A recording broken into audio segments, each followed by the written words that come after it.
अनुसंधान की विशेषताएं। देखिए कैरेक्टरिस्टिक्स ऑफ द रिसर्च। तो देखिए इसकी सबसे पहले देखते हैं ऑब्जेक्टिविटी आती है। ऑब्जेक्टिविटी वस्तुनिष्ठता, इसका मतलब होता है हिंदी में शोधकर्ता को व्यक्तिगत पक्षपात नहीं रखना चाहिए, भावनाओं और पूर्वाग्रहों से मुक्त होना चाहिए। मान लीजिए कोई शहरी व्यक्ति गांव में रिसर्च करने जाता है तो उसके मन में पूर्वग्रह नहीं होना चाहिए। पूर्वग्रह का मतलब यह है कि प्रेजुडिस, यानी पूर्व में जो अवधारणा थी कि गांव के व्यक्ति पहले पढ़ते नहीं थे, अनपढ़ होते थे, तो ये जो है पूर्वग्रह उसके मन में नहीं होनी चाहिए। पूर्वग्रह रखेगा तो उसकी रिसर्च गलत हो जाएगी, क्योंकि ज़माना बदल चुका है। गांव के व्यक्ति अच्छे पढ़े लिखे हुए हैं, शिक्षा का स्तर अब सुधर चुका है, पहले जैसी बात नहीं है। तो कोई व्यक्ति पूर्वग्रह न बनाए, तो यही मतलब होता है। गलत धारणा किसी के प्रति ना रखे, वास्तविक स्थिति को देखकर रिसर्च करे। जो नेक्स्ट पॉइंट है, निष्कर्ष केवल तथ्य और प्रमाणों पर आधारित होने चाहिए। उसके लिए प्रमाण होने चाहिए और तथ्य होने चाहिए। शोध के विचार, तीसरा नंबर है, शोध के विचार व्यवहार दृष्टिकोण से परिणाम प्रभावित नहीं होने चाहिए।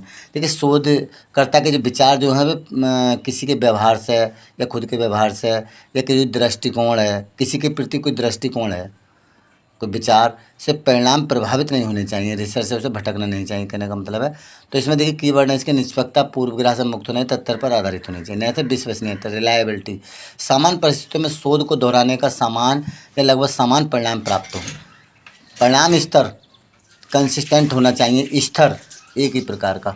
देखिए इसका मतलब विश्वसनीय शोध में त्रुटियां न्यूनतम होती हैं। इसका मतलब ये गया कि हम कोई रिसर्च कर रहे हैं, अगर दोबारा उसे रिपीट करें तो परिणाम वही आने चाहिए जो पहले थे।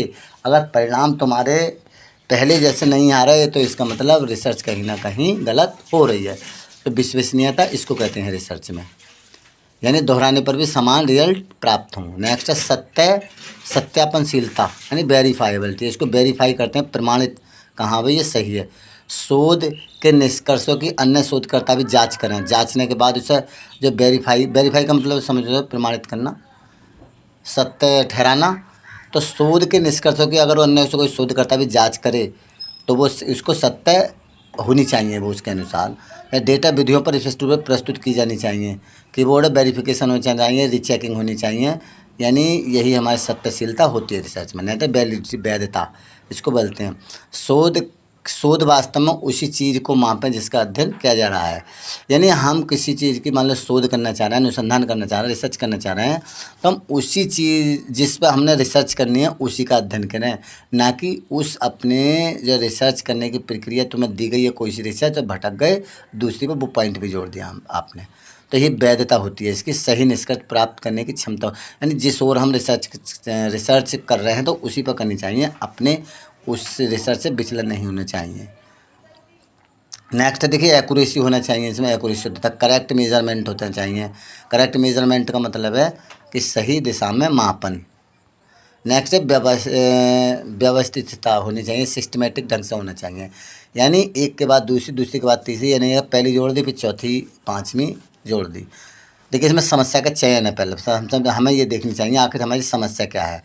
समस्या क्या है, यानी समस्या से मान लो हम रिसर्च कर रहे हैं कोई, तो उसमें सबसे पहले हमें कोई भी समस्या देखनी है। अगर समस्या क्या हमारे मान लो पहले सेल कमी, पहले सेल ज़्यादा थी अब कम हो गई है, तो सबसे पहले समस्या देखेंगे आ क्या रही है, भाई समस्या क्या है, क्यों हो रहा है ऐसा।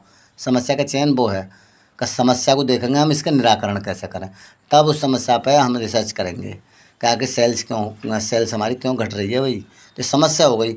नेक्स्ट हाइपोथेसिस, या परिकल्पना।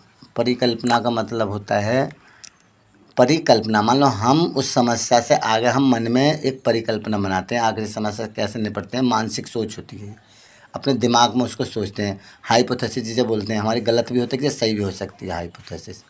नेक्स्ट है डेटा संग्रह। डेटा संग्रह का मतलब है हम फिर डेटा इकट्ठा करते हैं, हम डेटा को इकट्ठा करेंगे तो प्रक्रिया ये आएगी। तो नेक्स्ट आएगा विश्लेषण। अब इसको विश्लेषण करेंगे, एक विश्लेषण का मतलब है अलग अलग करना किसी चीज़ को अलग अलग करने से एनालिसिस भी बोलते हैं। नेक्स्ट निष्कर्ष। निष्कर्ष क्या निकलता है हमारा साहब, इसका परिणाम क्या आया, निष्कर्ष क्या आया, कि कीवर्ड है इसका, स्टेप बाय स्टेप प्रोसेस होती है, ये चलती रहती है। नेक्स्ट अनुभवजन्यता, एम्पायरिकल नेचर। शोध अवलोकन और अनुभव पर आधारित होनी चाहिए। देखिए पहले उसको ऑब्जर्वेशन कर लें और उस लाइन में अनुभव भी होना चाहिए थोड़ा, अनुभव नहीं है तो आपकी रिसर्च से आप भटक सकते हैं। तो कुछ उसमें अनुभवजन्य पॉइंट भी होने चाहिए, एक्सपीरियंस पर आधारित होनी चाहिए। नेक्स्ट देख कीवर्ड इसके ऑब्जर्वेशन एविडेंस। नेक्स्ट तार्किकता, लॉजिकल। लॉजिकल पता ही है, अपना लॉजिक लगाते हैं।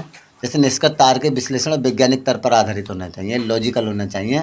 किसी भी झूठ को जो है हमें करना नहीं चाहिए। जैसे मान लो किसी ने कह दिया कि भाई पहले ज़माने के विचार हमने बना लिए कि गंगा आसमान से आ रही है, तो इसे हम वैज्ञानिक विधि से देखते हैं। जब वैज्ञानिक विधि से हम इसको करते हैं तो इसका मतलब बर्फ़ पड़ती है पहाड़ पर, बर्फ़ पिघल कर और हमारा पानी उसमें से पिघल कर आ रहा है।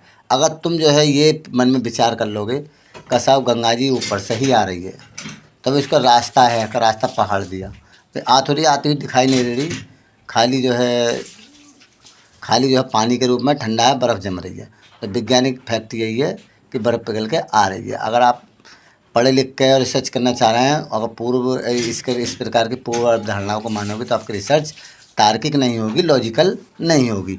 तो वैज्ञानिक तर्क पर आधारित होनी चाहिए। कहने का मतलब लॉजिक होना चाहिए, रीजनिंग होनी चाहिए, अपना दिमाग भी लगाना चाहिए। अब देखिए इसमें सबसे पहले हम की पॉइंट ले लेते हैं याद करने के लिए। ऑब्जेक्टिविटी, वस्तुनिष्ठता। वेरीफाइबिलिटी, प्रमाणित यानी सत्यापनशीलता होनी चाहिए। रिलायबिलिटी, विश्वसनीय होनी चाहिए। सिस्टमेटिक ढंग से होनी चाहिए। वैलिडिटी की वैधता होनी चाहिए। एम्पायरिकल, अनुभवजन्य होनी चाहिए। और नेक्स्ट लॉजिकल रीजनिंग होनी चाहिए। टेस्टेबल